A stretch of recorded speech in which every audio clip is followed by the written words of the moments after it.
Hello, नमस्कार. आनंदी कट्ट्यावर मी जयंत ठोंबरे आपल्या सर्व श्रोत्यांचं मनपूर्वक स्वागत करतो.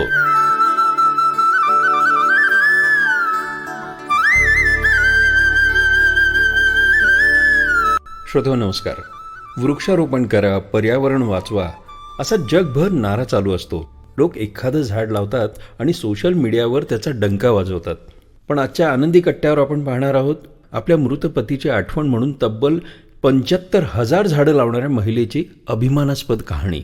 एकीकडे औद्योगिकरण होऊन वाळवंट होणारी जमीन आणि दुसरीकडे काही पर्यावरणाचा विचार करून पर्यावरणपूरक कामं करणारे असेही काही लोक आहेत ज्यांनी आपल्या कामाचा कसलाही गाजावाजा केलेला नाही. आपण हिल स्टेशनला गेलो तर तिथं हिरवळीनं नटलेली वनराई दिसते. तेव्हा वाटतं की इतकी झाडं आहेत तरी काय हा झाडं लावायचा अट्टहास. पण जागतिक तापमान वाढ रोखण्यासाठी ही झाडं कमीच आहेत. वितळणारा हिमालय, बदललेले ऋतुमान, पावसाळ्यात येणारा कमी पाऊस, लांबणारा हिवाळा आणि वाढता उन्हाळा हे सारे बदल जीवसृष्टीच्या मुळावर येणार आहेत. हे ओळखून पर्यावरणविषयक जाणीवा प्रगल्भ ठेवून वृक्षारोपण करणाऱ्या लोकांमध्ये अजून एक नाव आदरानं घ्यावं लागेल. ते नाव म्हणजे जेनेट यज्ञेश्वरन. जेनेट यज्ञेश्वरन या बंगळुरू इथं राहणाऱ्या एक सर्वसामान्य गृहिणी आहेत.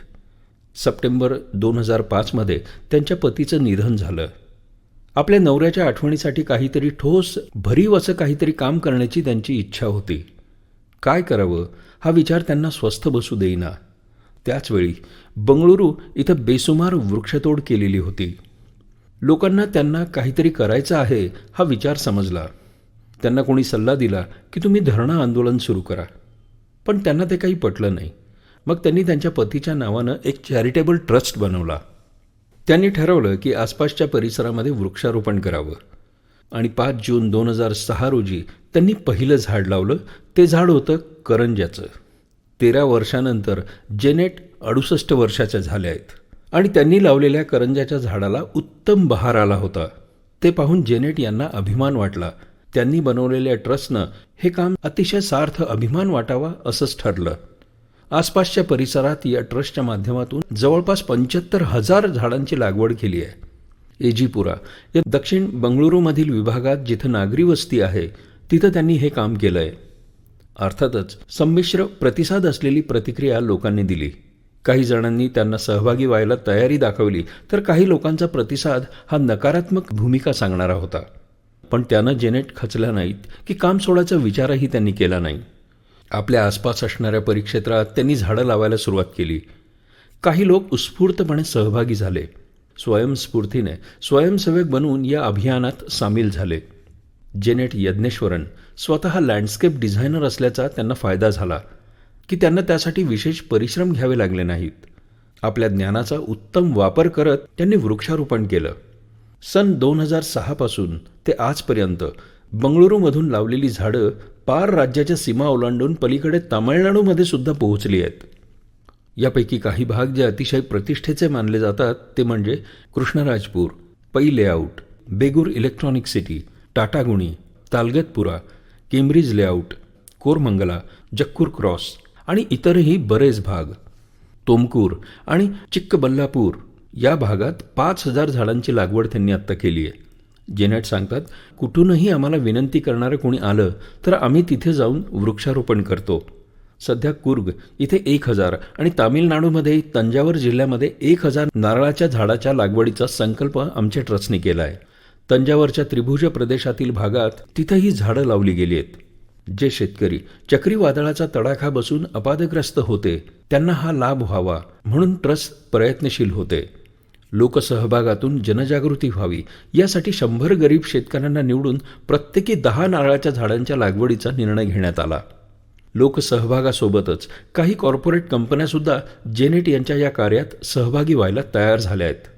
या कंपन्यांनी वृक्षारोपणाचे प्रायोजक होणं आनंदाने मान्य केलं आहे. जेनेट यज्ञेश्वरन म्हणतात, आम्ही वृक्षारोपण करतो पण पुढं त्या झाडाची काळजी आणि निगा राखणं हे काम हे रहिवासी लोकच करतात आणि तेवढी माफक अपेक्षा ठेवली जाते त्यांच्याकडनं.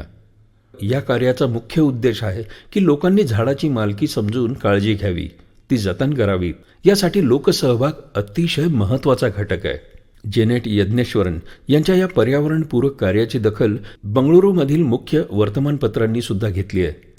थोडक्यात पतीवरचं प्रेम आणि त्याचं निधन याचं भांडवल बनवत दुःखी राहण्यापेक्षा जेनेटने त्यांच्या आठवणीत बंगळुरूवर हिरवाई पसरली आणि त्यांची आठवण कायम राहील असं भरीव काम केलंय.